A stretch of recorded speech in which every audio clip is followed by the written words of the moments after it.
Hello, everyone, and welcome to Inclusive Blog powered by RECONOMY. In this episode, we delve into the complex world of employment, dissecting what it means to create decent and inclusive jobs in a rapidly evolving labor market. Joining me are Katharina Walker, a senior advisor on skills development from Helvetas, Hans Posthumus, trainer and consultant on private sector development, and Paulo Rodrigues from Helvetas, who is program manager of RECONOMY. Katharina, if I may start with you, what do we actually mean by decent and inclusive employment? Thank you, Sabine, for inviting me to this relevant discussion. So by decent employment, that refers to work that provides fair wages, job security, and safe working conditions. It also involves opportunities for personal and professional development, as well as the ability to balance work with other aspects of life. Then inclusive employment, on the other hand, ensures equal opportunities for all, regardless of gender, race, or other factors. And it's our obligation as a society to make sure that we leave no one behind. And in Helvetas, we usually strive to achieve both, so decent and inclusive employment. Yeah, thank you very much, Katharina. And Hans, what's your thoughts on what do we mean by decent and inclusive jobs? Thank you, Sabine, and also thank everybody for watching. I think what the definition that Katharina just gave is perfect. It fits the ILO definition. And it's about fair income, secure, safe, social protection, and even personal development and social integration. I think the challenge that we are all finding is how do we actually define it? So what does it actually mean, fair income? What's fair and what's secure and what's safe? So I think that's where we have to work hard at program level. The inclusiveness, there was a funny article not a funny article. There was an article in the newspaper yesterday. It's about the Dutch labor market, and there was a study indicating that even in Holland at this moment, while there's a huge demand for labor, students which have a name which sounds like a non-Dutch names are having less success finding apprenticeships. So it's a very simple, very nasty example of how inclusiveness actually works, or non-inclusiveness. And I think that's what we have to look. So besides race and ethics and all the obvious things, there are those implicit things that make other people have less access to job markets. Well, thank you very much, Hans. Moving on, Paulo, can you elaborate on the concept of green jobs and why they are crucial today? Well, thank you for the invitation, Sabine. It's a pleasure to be here. I think green jobs are very important. They refer to employment opportunities in sectors that contribute to environmental sustainability. These are jobs that focus on addressing environmental challenge, promoting resource efficiency, mitigating the impacts of the things that we do, of human activity in the planet. In today's context with global warming, with increasing impacts of climate in lives as we see every day or at least every month, promoting green jobs and promoting economic activities around these aspects of sustainability, of conservation of our environment, is crucial for our survival as human species and for the success of the coming generations of humans in the coming decades and the coming centuries that we hope will still be a possibility. And so I think it's very much our responsibility to promote green jobs, to promote a greener economy going forward. And that's a bit also what we're trying to do as RECONOMY, to promote these examples of how greening economic activities can be a reality and can be also a very interesting economic opportunity for market actors across the Western Balkans and across the Eastern Partnership region. Thank you, Paulo. And Katharina, what's your definition, or can you elaborate on the concept of green jobs? Sure. There are it's a range of definitions, so there's not yet a unified definition on green jobs. Maybe I can give you one. That is, green jobs are jobs that reduce consumption of energy and raw materials, limit greenhouse gas emissions, minimize waste and pollution, and protect and restore ecosystems.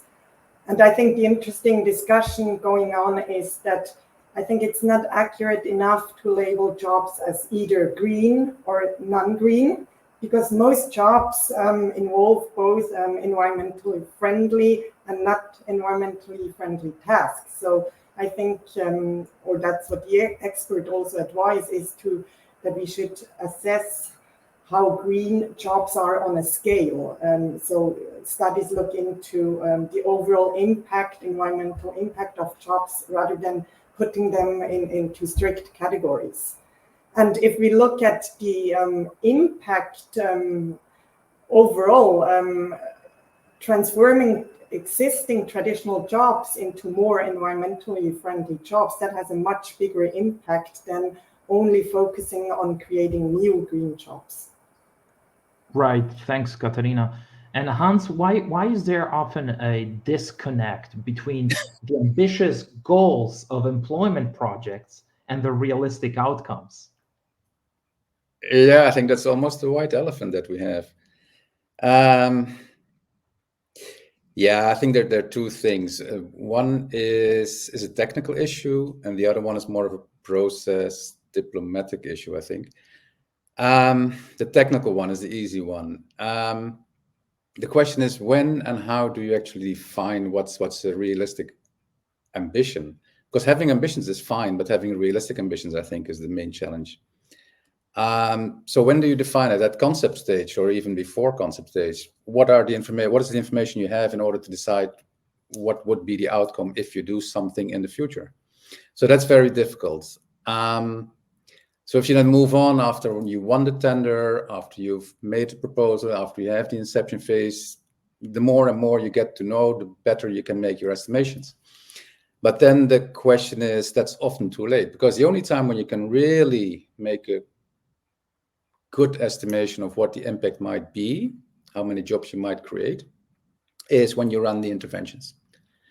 The challenge, of course, that before that you have to sort of make some kind of projection, and I think the nasty thing is that there's a certain pressure. So there's not enough information, so then there's a little bit information floating around, and then people start making assumptions, and assumptions without any basis. So comparing different sectors with each other, being rather optimistic, even linking budgets to number of jobs to be created. And those numbers are floating around, but most of them are unrealistic. So that brings us a little bit to how can you then do it, is actually unpack what you plan to do in the future, which is very difficult because you're just developing the program. But trying to unpack it, not making too many generations, I think that's the thing, and be conservative. So there will be a number of failed interventions. So not every intervention will bring 100 jobs. There will be 10 or 20% of interventions that will bring 0 jobs. The other thing is that interventions will target the same people. So you need 2 or 3 interventions before you can create a job. So there's double counting. But I think the main problem is when we are talking about over-ambitious, unrealistic ambitions, is the process. And I think there we have a responsibility of the donor. So every organization, every implementer wants to gain a program which is realistic. But then there are too many promises made. And I think it's responsibility of the donor to sit down and ask to unpack how they came up with those projections. And the more you unpack, the easier it is to see how realistic they are or not. And the second thing that I would give to the donors is then don't try to push programs to promise more, because at the end, what's not possible will not be possible. So rather than to focus on the numbers of the potential outcome that is there, focus on how can they improve the quality of the analysis, how can they improve the quality of the design, the quality of the monitoring, the quality of adapting, the quality of learning. And if you focus on those process elements, then the output, the outcome, that will come later, and it will be better than before. So I think it's both. It's both technical and it's a process issue. Right, Hans. And should projects focus on improving existing systems, or rather is there a need for a complete system disruption for real progress, Hans? The answer is yes and no. It reminds me a little bit on 20 years ago when we started with value chain development. When that whole value chain development, especially in agriculture, was done, it was often that people said, like, let's take out the middlemen because they're just stealing from the poor farmers. You could say that that's disrupting systems. And of course, in 99% of cases, it did not work. And you had only losers. Traders were lost, the sector were lost, farmers were lost. There were others that were saying, no, let's improve, let's use what's there and do it better. Let's increase turnover. And then everybody gains more. Of course, the trader, the dirty middleman, as they call it, are still earning more than the poor farmers, but the poor farmers are less poor. So there's no right or wrong, I think. I think one thing is to realize that not every system is on its own. It's always interlinked and connected with other systems. And I think it's very rare to change a system as outsiders. If you want to do it, I think you should not be vision driven. So some people are saying we should disrupt, otherwise it's not system change. I would say, look at a system, define the system, look at the pros and cons of changing it slightly or disrupting it, look at the viability and look at the risk, and then make your decision. I think as soon as we become those sort of mission-driven people, then we are going in the wrong direction. I think we should be objective and sometimes change a system slightly and sometimes try to be disruptive. But you can only do that from inside, right? It's only the system itself that can change. So we as outsiders, like RECONOMY, you cannot change a system. You can only work with actors in the system if they want to disrupt or change the system. Thank you, Hans. What about you, Paulo? What do you think? You focus on improving existing systems or complete system disruption?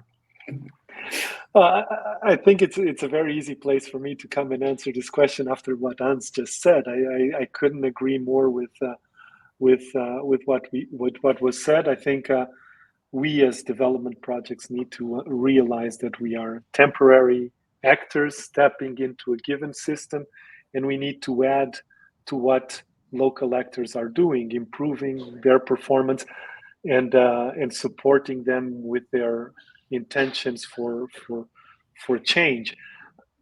This can translate into a disruption, or it can translate into an improving performance, or the improvement of performance might then lead to a disruption. So to answer your question, I think the focus should be on improving performance. If that then leads to a disruption, that should be anchored in the actions of the intervention of a local actor and not on your role as a temporary actor in the system as development practitioner. So I can give you an example. We're now starting something new in Armenia as RECONOMY and in the entrepreneurial ecosystem landscape, let's say. And our goal there is to support. So let me go back a few steps. Looking at the entrepreneurial ecosystem in Armenia, it's a distorted market with a lot of money coming in from donors, a lot of dependency of the whole sector in terms of donor money. And if we look, as Hans was saying, to what is the vision of how the sector should work, you would rather see financial institutions, banks, venture capital, impact investors as being the financing source for startup development. And that is, of course, the vision of where we would like it to go. But is the system ready to be there? Is the system ready for someone to now come with disruptive ideas and push for this kind of thing to take place? my answer is no. I mean, so we need to slowly walk towards that, trying to find like-minded actors that we can support towards going in this direction, but be very cautious. I mean, it's about improving performance of the actors we're working with, rather than going with a logic of bringing in disruption from the beginning. I think that's a bit that's how I see it, at least, and how we think how RECONOMY sees that this improvement of performance is more important than aiming at disruption. Right. Thank you, Paulo. Katharina, back to you. How do job creation projects differ from skills development projects in terms of impact on the labor market? Thank you, Sabine. I think if I simplify it a lot, job creation projects focus on the demand side of the labor market, while skills development projects aim to improve the capabilities of the workforce, so the supply side. And in between, we have between the demand and the supply side, we have intermediation matching functions that are important as well. So I think a balanced labor market requires a combination. So on the one hand, jobs need to exist, and people need to have the skills for these jobs. So I think that is very much simplified. But if we now look at how we do it in projects in Helvetas, I can give you an example of a youth employment project that has a holistic approach that works on both the demand as well as the supply side, and also on the intermediation. So the Easy Albania project by the SDC, so in Albania, intervenes in 3 sectors, so ICT, agribusiness, and tourism, and works there with the market actors to strengthen them so that more and increasingly also better jobs are being created. And at the same time, the project works with non-formal private training providers who then skill young people or unemployed with the required skills in these 3 sectors. Thank you, Katharina. And Paulo, what's your take on this? Like, how do job creation projects differ from skills development projects? What's your take? Yeah. Well, I think Katharina put it quite well. I agree with her, and I think they're both equally important for what you call balanced labor market. I think development projects should aim at being holistic, at addressing let's call it the labor supply chain in a holistic manner, not looking just at skills or at capacitating the labor force, but also looking at how will that translate then into job opportunities. I think the key is that we don't lose focus of the goal, and the goal is creating employment, is creating job opportunities for our target group. So in that sense, I think it's very important to address it holistically as a value chain, as I was saying, and then you can have a stronger focus on skills, a stronger focus on job creation, depending on what you identify as the key constraint in this supply of labor. But I think that for a balanced labor market, I think the key is to address the issue holistically. And Paulo, where should the emphasis lie? Is it on creating jobs? Is it enhancing existing ones in terms of the quality of jobs, or making jobs more inclusive? I think it depends. It's not.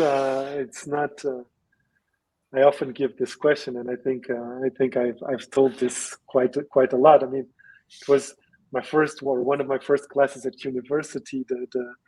The professor told me, and I never forgot, that whenever someone makes you a difficult question, just answer it depends, because then you're usually right. But I really think that it's the right answer here, in the sense that there's no one solution that fits all. And as I was saying before, you need to understand a bit the key constraints in a given system to then apply an emphasis on what that key constraint is. So in some systems, it might be that the key constraint is that private sector is not dynamic enough to create job opportunities, and you need to support the development of the private sector. Sometimes it's about creating better conditions, more skilled workforce to then enter the labor market. It can be about supporting private sector and having better quality of jobs. So it can vary on a number of factors that are very specific to the given context in which you're operating. I can also give you an example of a project that we're now preparing, and Katharina is working with us in RECONOMY on this.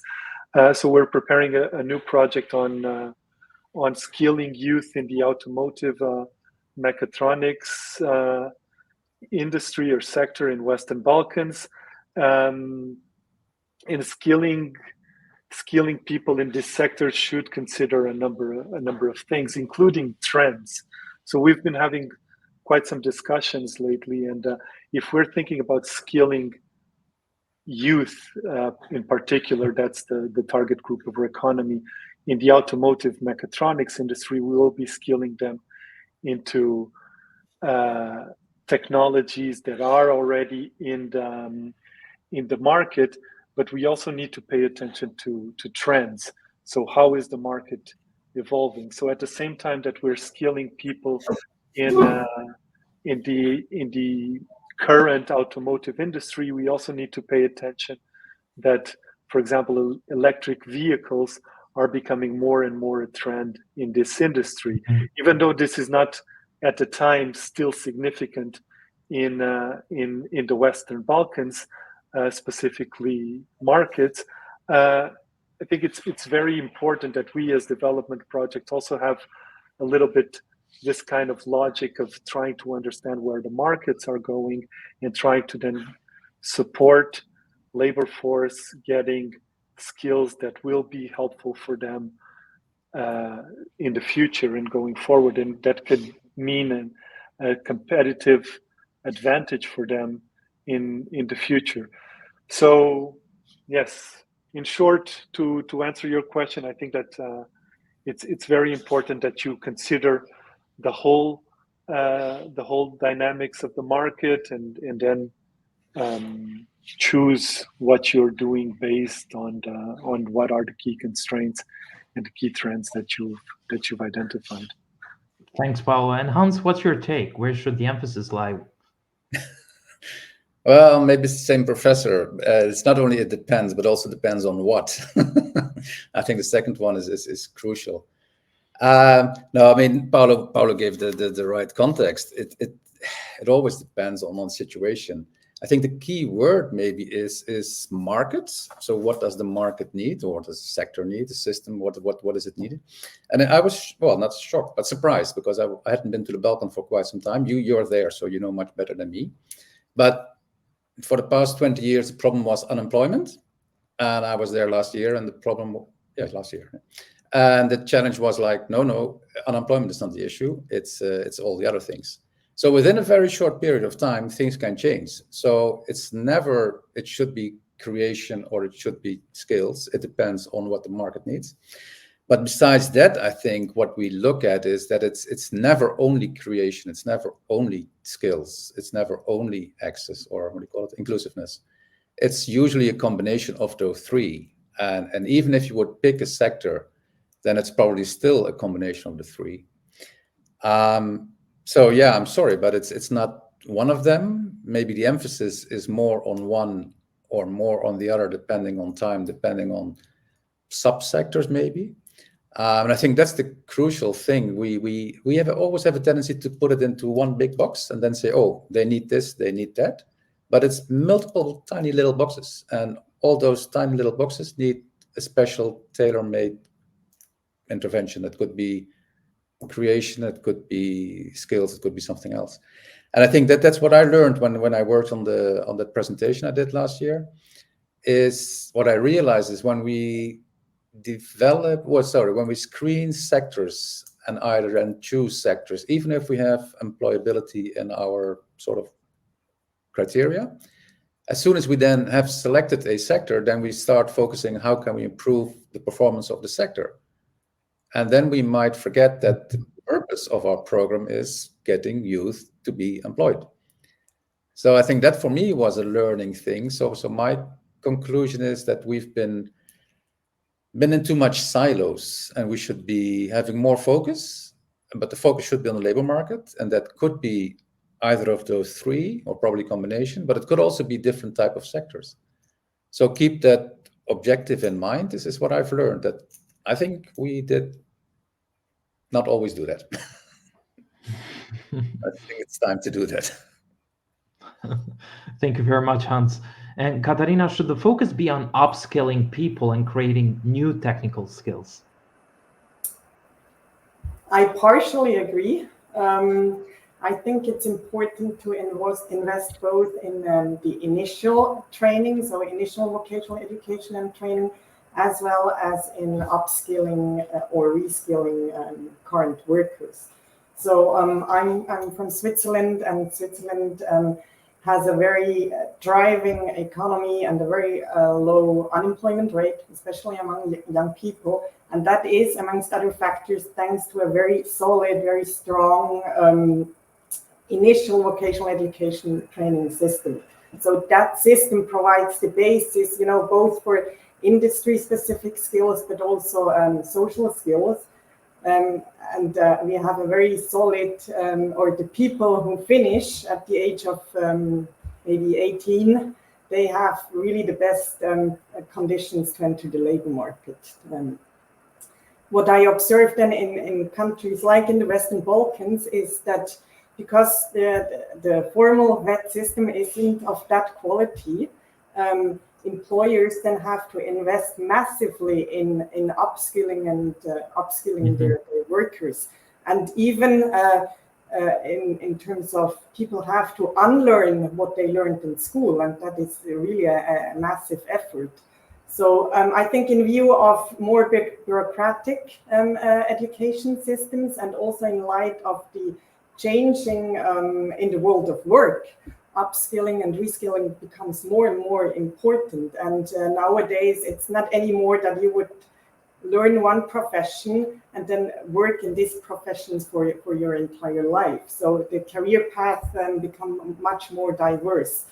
So I think maybe three highlights of upskillings are adaptability. So upskilling current workers enables them to change or to adapt to changing job requirements, to new technologies, to evolving industry trends.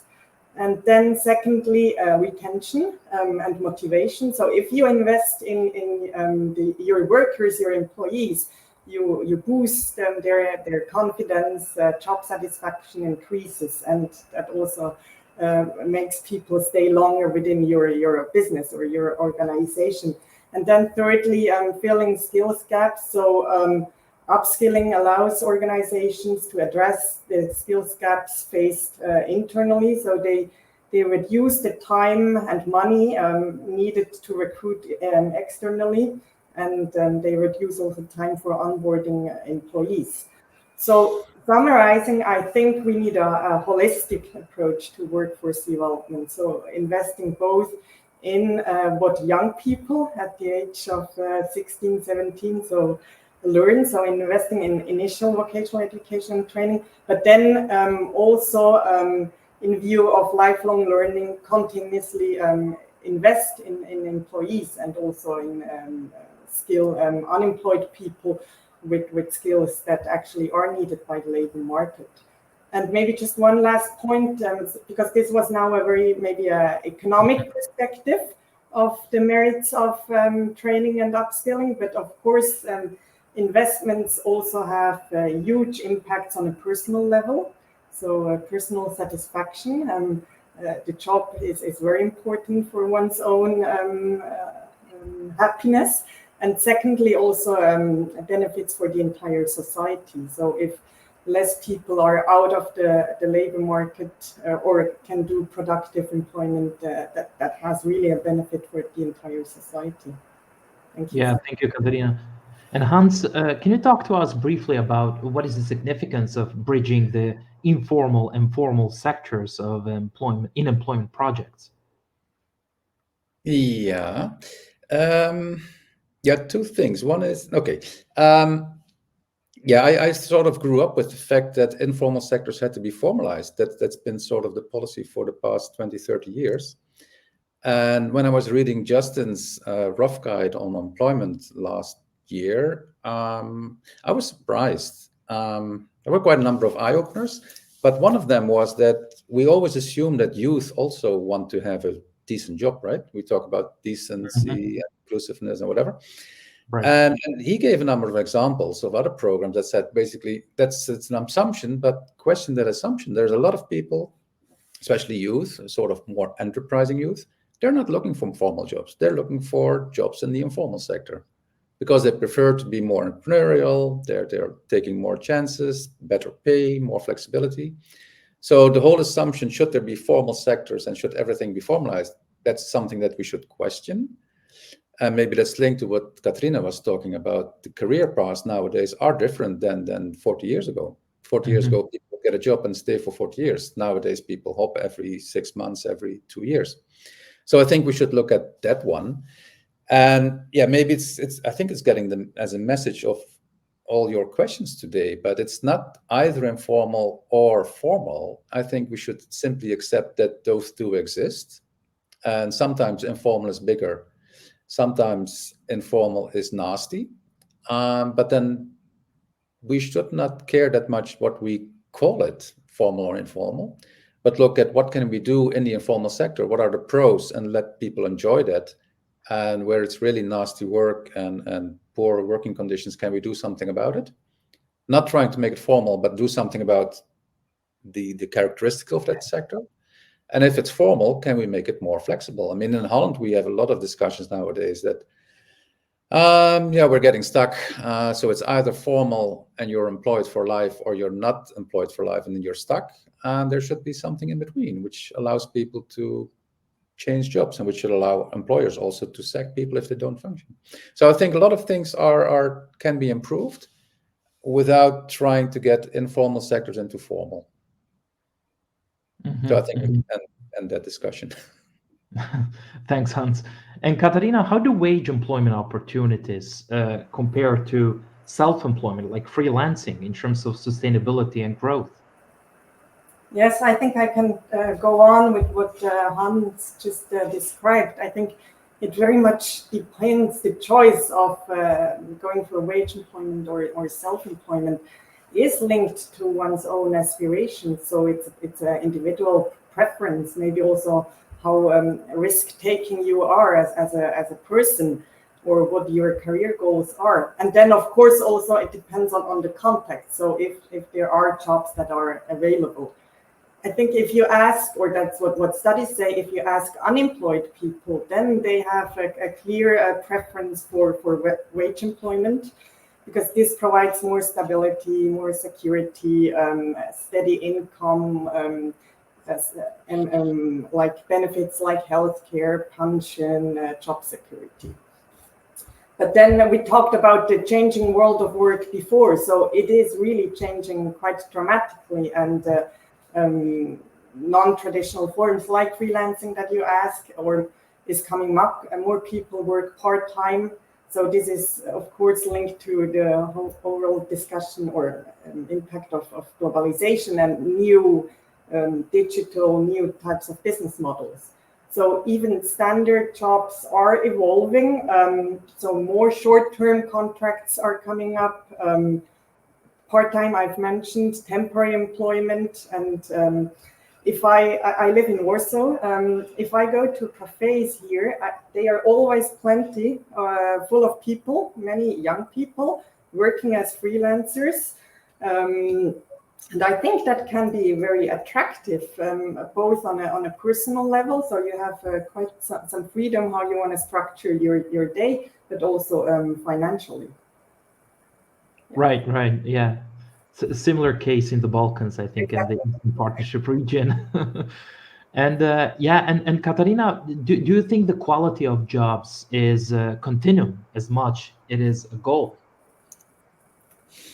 I think it is both. I think it is a continuum as well as a goal. It is a continuum because job quality exists on a spectrum. So some jobs offer better wages, more benefits, more favorable working conditions, for instance, and others lack some of these elements. But then, of course, it's an overarching goal that policymakers, workers, trade unions, businesses, business associations, and so on strive for. So they fight for improving working conditions, ensuring fair wages, even though then the question, as Hans pointed out at the beginning, is what does this actually mean? Providing job security and so on. So I talked about the changing world of work before. So I think, or that's what studies say, is that the number of good jobs are diminishing. Good jobs now maybe in brackets, but the sort of permanent full-time employment with safe employment, other benefits. But again, I feel that there's not black and white. So if I take taxis now here in Warsaw, I always talk to the Uber drivers. Many of them are from Central Asia or South Caucasus. And of course, Uber economy isn't what I would consider a quality job. But at the same time, they earn much more than they would in their home countries and are able to send money back home. Thanks, Katharina. Hans, what are your thoughts? What do you think? Yeah. On the goal and the continuum. No, I agree. It depends on what you define with. I mean, if a goal is something you can achieve within a time span, then I think that could be a goal. But after you've achieved that goal, like Katharina was saying, what's fair income, what's fair today is probably not fair in 10 years. What's safe today is probably not safe in 10 years. So in that sense, yeah, it's a continuum. You aim to improve, and I don't think we will ever reach the perfect situation. So it's a continuum, basically. Yep. And Paulo? Yeah, I mean, I think quality of jobs is a very subjective concept, and I mean, I agree with what Katharina and Hans said. I mean, it then goes to everyone. Of course, the objective of a development project can be that we create quality jobs, but I think a much more interesting concept is the concept that you mentioned at the beginning, Sabine, of decent jobs, of establishing a sort of minimum standards of what a job should have and should provide to people as fair income, security, the protection elements, and also the pathway for people to progress. And I think that's a concept where we as development practitioners should focus and ensuring that the jobs we're creating are actually, or that we're supporting to be created, are actually matching with this criteria that Katharina mentioned at the beginning of our conversation about also the ILO definition of a decent job. Yeah, thanks, Paulo. And Katharina and Hans, is there a metric to measure the quality of jobs? We're having ongoing discussions among projects in the region about how to measure the quality of jobs, or how to measure decent jobs and better employment. So certainly the wage aspect is important. So because generally higher income indicates to a higher job quality. So we often would measure that with regard to the national minimum salary. But then projects, I'm not an MRM person, so I'm a bit farther than the colleagues in the field, or in the projects. But it is then very important for a project to decide on which are the qualitative aspects that the project would like to promote and then also to measure. So that can be, for instance, safe working conditions, job security, work-life balance. I think in the Balkans, for instance, it's what is important for employees is the possibility of advancement. So to have a better career. We can ask questions about job satisfaction, for instance. So in skills development projects or skills development interventions, we would often do this through the tool of tracer studies. So you would ask several questions, both on the persons who finish the training, so the graduates, but then also ask the employers how they assess the situation. And I hand over to Hans to compliment. Yep. And Hans, do you have something to add in terms of, is there a metric to measure the quality of jobs?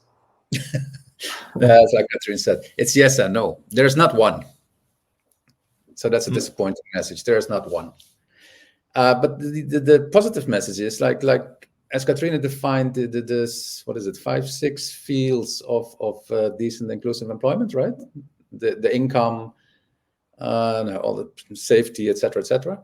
So what you need is to basically look at the job that you're looking at, because we can't talk about a job, but it's the job that you're targeting.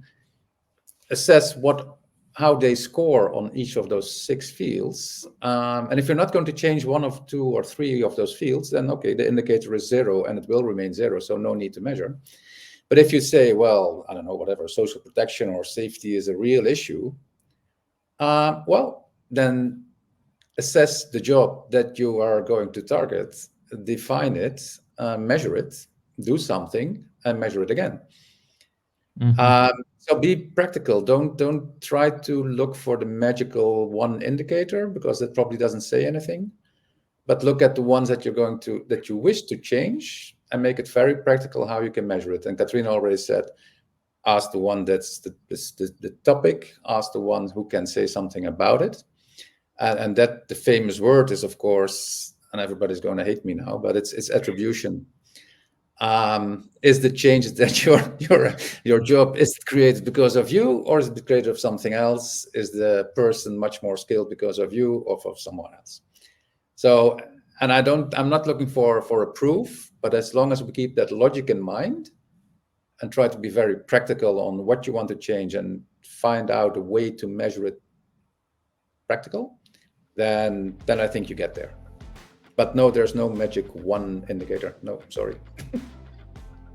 Thank you very much indeed, Hans, Paulo, and Katharina. That's all for this episode's discussion on the future of employment. Join us next time on Inclusive Blog, powered by RECONOMY.